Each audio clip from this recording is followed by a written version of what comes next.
Hello. So today's session we're going to be looking at Unit 22, which is on page 93 in your workbook, and it's an introduction to mental health. You will see it looks just like this. By the end of today's session, you will have more of an understanding of why it's important to recognise and value individuals with mental health problems. You will understand some of the reasons why people have mental health conditions. You will find out the benefits of effective communication with somebody with a mental health condition. And we will look at some of the some examples of the environmental issues that may cause mental health conditions. So first task we're going to look at, is to actually look at what mental health and what does it actually mean. And you will see on the slide, it says it's a person's condition with regard to their psychological and emotional well-being. On the next slide on the PowerPoint, there are two links to two YouTube clips, short videos, and I would really stress the importance of you watching those now, just to, it will support you, it will give you more understanding of mental health. There are two, as I say. One of them, there is a selection of different individuals, and they're talking about their own mental health issues, looking at where they think it started, what caused it, how they manage it, how they deal with it and cope with it, and how it affects their everyday life. And then the second clip, again, just talks a little bit more about mental health and the causes. So they are really useful clips, and I would highly recommend the importance of you watching both those. So if we go to the first question on page 95, question number 62, it's the same question that we looked at when we looked at autistic spectrum condition. However, we're looking at it for the mental health problems, and it's asking you to outline why it is important to recognise and value an individual with mental health problems as a person first. And you'll see, like I said, it's the same question. And think back what we said last time, and it's the same here. We cannot label people. We have to recognise them for the person, not for the condition or the problem that they've got. So it's really important that we do recognise that individual as the person first. It will help to make their feelings and wishes are being respected if we recognise them as the person first. It will allow them to feel like they're being listened to and understood, because sometimes, well, more often than not, you wouldn't know somebody has a mental health condition or a problem. So, it's important that we recognise that person and we listen to them. So that first question, 62A, I can give you an example of what you can write. So remember, we start the answer with the question, which is asking you to outline. So it is important to recognise and value an individual with mental health problems as a first person, because it will make the person feel that their feelings and wishes are being respected, and to allow the person with the mental health problem to feel both listened to and in control of their own life. So there is an example you can use, put it into your own words, and obviously you can add to that in your own words also. So question number 62B is asking to give 4 examples of how to use a person-centred approach when working with individuals with mental health problems. So we need to think that person-centred care approach. We've looked at it already. We've looked at it in most of the units, to be fair, and we looked at it definitely in the last unit, unit 18. So we need to be thinking about finding out as much information about that individual as we possibly can. so that we can give them the individual person-centered care and that approach that they need. We talked about, we need to find out their likes, their interests, their dislikes, all those sorts of things. That's one, very, very important area that we need to focus on, finding out their needs, their wishes, their preferences, as we've talked about throughout. By finding out that, you'd be able to then support that person as best you can. So, find out as much information as you possibly can so that you can actually support that person correctly. You also need to the way you do this is by asking them questions as well. Like we said before, we need to focus on the person. We need to let them know that they're valued. So we need to ask them as many questions as we possibly can and listen to them very carefully to make sure that we get everything down and we don't miss anything. We can also find out from family, asking family information. If we're not finding out something of that person and we've got that relationship, we can, with the family member, we can find out some information from them as well, which will eventually help us to support that individual. And also, another really important area is to understand individuals that will have fears and worries. Anxiety is a really big part of mental health, worrying. So we really need to understand what is worrying them, what is bothering them, how we can give them the right support by finding out that information. So there's some examples for you to help you to complete question number 62B. So we're going to look now at factors that affect mental health. And we'll turn the page to page 96 and we're going to look at question number 63. So this next slide will help you to complete question number 63 by outlining factors that affect mental health. So I'll talk you through the slides. So emotional factors. Before I do that, the video that you watched, you will have covered some of this, you will have listened to this in especially the first video that you watched. So emotional factors. So when a person feels very emotional, maybe due to a bad experience, a death of a loved one, or generally feeling a lack of control in their life, these are some of the factors that the emotional side, that can affect and cause people to suffer with mental health problems. Social factors.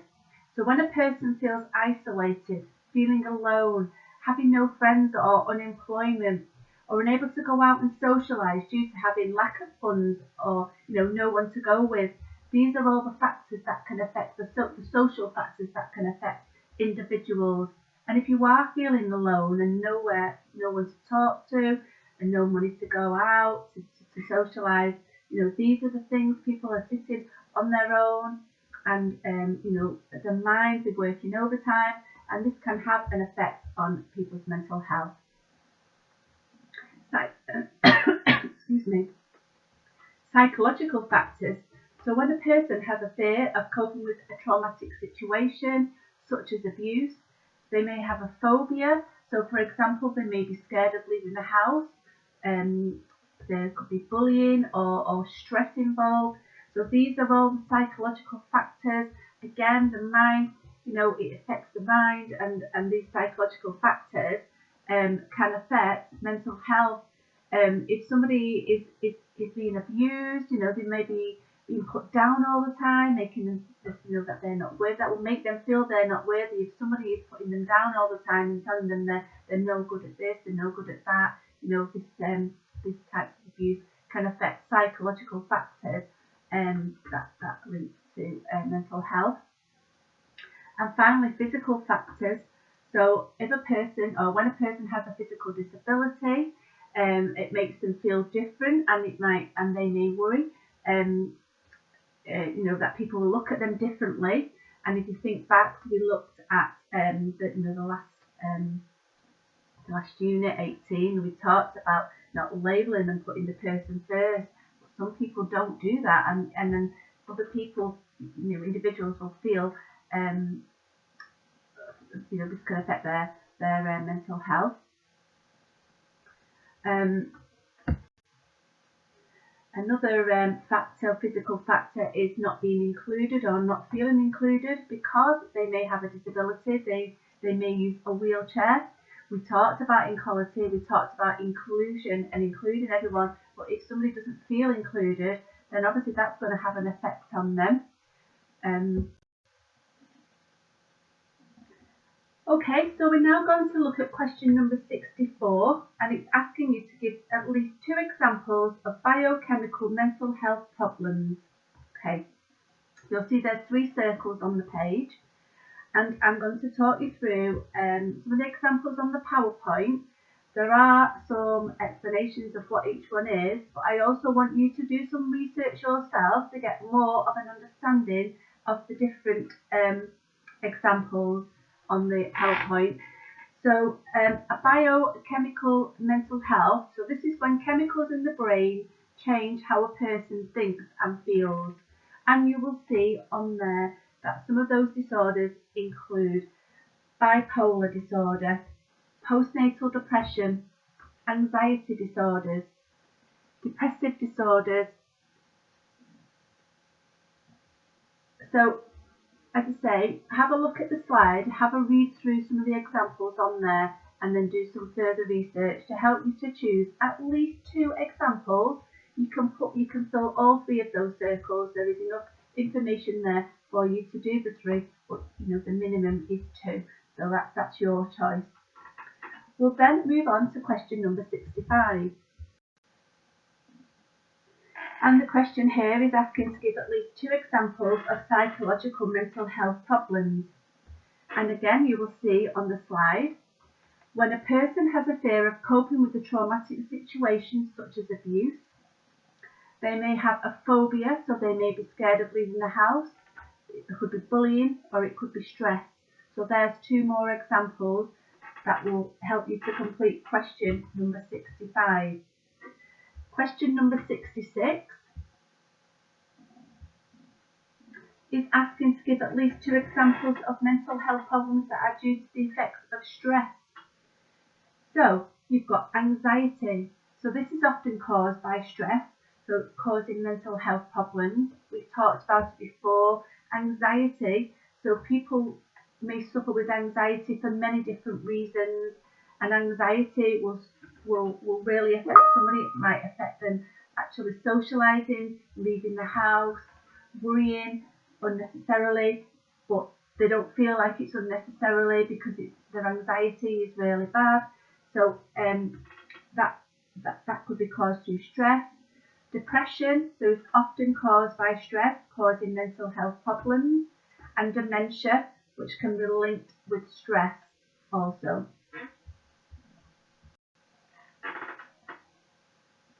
Question 67, give at least 2 examples of environmental mental health problems. And again, on the slide, there is a selection. So space, so having lack of space. So, it could be where you live, it could be your home, you've not got the any areas to actually get out and about. Social factors, economic factors, the weather, so the weather being cold, wet, windy, causing isolation, which leads to depression. Sometimes you may have heard of seasonal affective disorder, SAD, S-A-D, and some people get really depressed in the winter time. They like it to be a lighter night and a warmer weather, and some people could suffer with that. So family politics, so problems with relationships in families, so this can all lead to mental health problems. Relationship dysfunction, so the relationship that you might be living in, pattern of feeling, behaviours towards children, parents, partner, so they're all environmental factors that could lead to mental health problems. If we turn the page, look on page 98 and look at question 68, give at least 2 examples of emotional mental health problems. So we'll move over to the next slide. And you'll see there anxiety. So we've talked a little bit about anxiety already, but this can cause emotional mental health problems. Depression can cause emotional mental health problems also. Bad experiences, so the death of a loved one, environmental disasters, bombing, stabbings, incidents locally, and currently what we're actually all experiencing at the moment is the COVID virus, and that's affected everybody. We're having to stay in our homes. We're it's a bad experience that everybody in the world is experiencing, and it really can help people. People will suffer because of this, because it's making them anxious. Their minds thinking all the time. We're worried about loved ones. We might not be actually seeing our loved ones face to face. So all these sort of things. The bad experience can affect mental health, emotional mental health, abuse. So experience abuse also, and which we talked about before. Question number 69. Give at least 2 examples of physical mental health problems. So, physical factors. When a person has a physical disability, that makes them feel different and worry that people look at them differently. Another risk is a lack of isolation due to the person having mobility aids, wheelchair use, like we said before, use a wheelchair. Some environments don't have adequate adaptations in place, so that will result in the person with a physical disability now having mental health disabilities such as depression as well as their disability. If you look at the next few slides also on the PowerPoint, it gives a little bit more information. So for example, the first slide is looking at depression and how depression can affect an individual's mood. It will make them feel sad and lonely. They may not feel good about themselves. Sometimes an individual with depression may not want to carry out their usual routines. They may not want to get out of bed, does not want to see friends. And, quite often in the current climate that we're living in, we hear a lot about suicide, people actually taking their own lives, harming themselves, and, like I say, taking their own lives. And, we really have to have an understanding of the individuals that we're working with to be able to give them the support that they need if we've recognised any sort of types of mental health problems. The next slide looks at anxiety, which we've already talked a little bit about, but it can make an individual look or feel scared. Sometimes people may have panic attacks, and that can be caused by anxiety. I've had close family members who have suffered with anxiety and panic attacks, and somebody who actually was always a very strong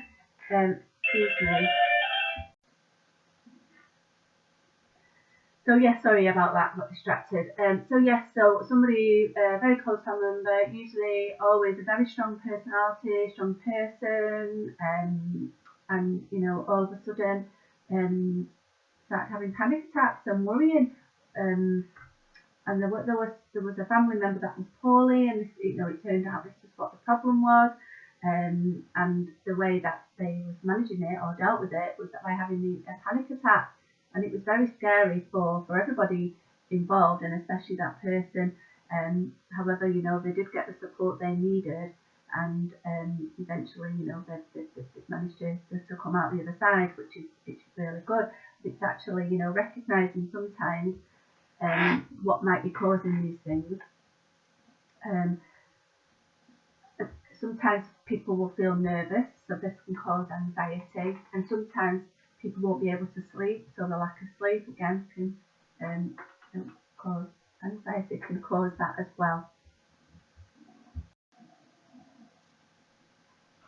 The next slide looks at self-harm. So this is when somebody cuts, hurts or injures themselves. Self-harm is done on purpose, and again people do this. Sometimes they'll do it secretively, so and they'll hide. They may do it on the wrist, on their arms, and they'll wear long sleeves so that nobody can see them. And again, these are the things that we may come across working in health and social care, and we need to have understanding of this and find ways of how we can manage and support people going through these situations. Eating disorders. So there are different types of eating disorders. So somebody may be overeating or undereating, cutting out entire food groups, so fats, carbs, sugars, not eating enough to stay healthy, and not eating at all, so anorexia. And again, the world we live in today, we've got social media, we've got young children growing up with social media, and lots of things are portrayed on social media. There's lots of things about eating healthy, how you should look, the celebrities, and these are the sort of things that sometimes can cause eating disorders, because people are listening and watching, and they want to look like they're that famous person, or that the celebrity.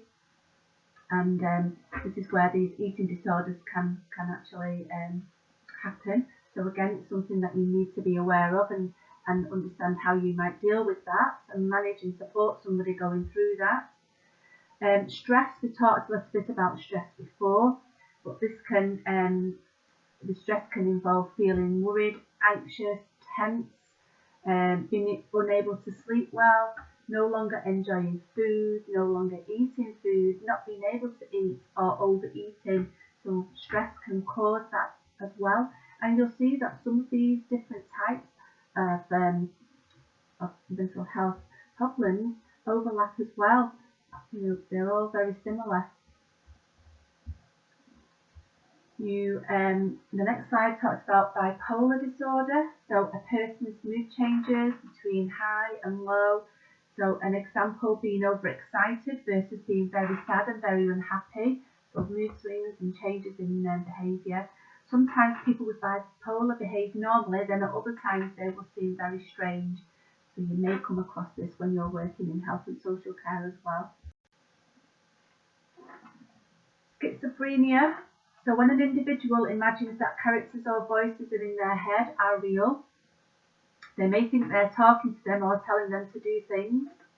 People with schizophrenia will think the characters and voices in their head can cause danger or harm to others. And again, that's something that you need to be aware of when you're working in health and social care. The next slide is asking you to create a poster to show what these mental health problems mean.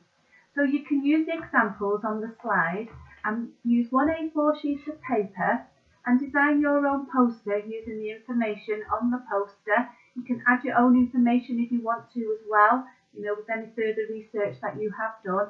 But that's what we need you to do. It's not actually telling you in the workbook to do that, but this poster will support the last few questions that we have looked at, just to finish and to meet the outcome of the criteria that's asked for in the standards.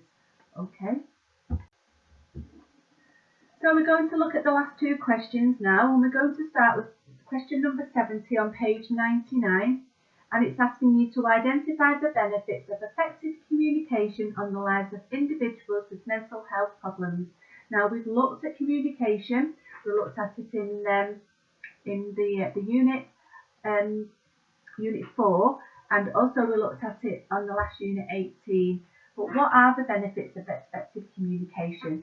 So we need to just have a think about that for a few minutes, okay? And then you can use the slide to support your answers. It's asking you to identify, so you need to just whatever you do identify, just put a little sentence with a little explanation of each point that you mention in your answer. So the benefits of effective communication will support the person to be more in control of their care. It will make them feel cared for and understood. It will value and respect them. It will help them to be listened to and heard by others. They will be able to trust people, so they will build trust with you. If we're effective at communicating with them, you're going to gain that trust. You're going to build that trust between that person. You're going to support them, hopefully, to feel less scared by communicating. It might take some time to build that, But you know, over time, hopefully, if you can build that trust and build that relationship by effectively communicating with somebody, then will help them to feel less scared, less anxious, less afraid. It will help them to feel less alone, no longer isolated. You know, if somebody's talking and listening to them, that is a really big step sometimes in the right direction for somebody to actually tell that they've got problems, that they've got issues. You know, that is the first step in the right direction of getting support. So by communication, you will be able to support that. And also it will help the individual to show their emotions and obviously support the best way to move forward and work to help support them. And the last question, number 71, is asking you to outline why it is important to use active listening skills with individuals who have mental health problems. So first of all, I want you to think, what are active listening skills? So, and on the slide, we've given some examples, and you know, you're actively listening to me now, I hope, and facial expressions, nodding and smiling appropriately. Obviously, it's difficult when you're listening to someone through a video, but if we were face to face and I was talking to you, I would be able to tell whether you were actually listening, whether you were actively listening, whether you were actually understanding. I would be able to see that through, like I say, your facial expressions. If you're nodding, if you're smiling appropriately when you're answering or listening to me. Good eye contact, facing the person who is talking, that's really important, you know, making sure you're looking and giving eye contact. Staying focused on what the person is saying, not letting your thoughts wander. You know, it's really important. You've got to stay focused. You've got to listen. Body language, so calm, relaxed, not sitting too close or too far away from the person, so giving that appropriate space in between, and making helpful comments when you're talking and listening. You know, oh, I understand. Yes, you know, they're really important. Active listening skills. So why is it important to use these skills? Well, you'll be able to find out more information about the person's mental health issues they are experiencing if you are actively listening to that person. Again, as I said before, for somebody to actually talk about how they're feeling, it's a really big step forward. It might have taken somebody a long time to actually talk to you, to tell you how they're feeling. So that is really important that you do listen and that you really seriously listen to what they're saying. And then this will enable you, the care worker, and the health professional to accurately treat and care for that person's condition and give them the right support that they need. Because as you've already seen, there are lots and lots of different types and different reasons why people do have mental health problems. So it's important that we listen actively so that we can point them in the direction of the right support that will help them to help them in the future and help them to get on in life. So thank you.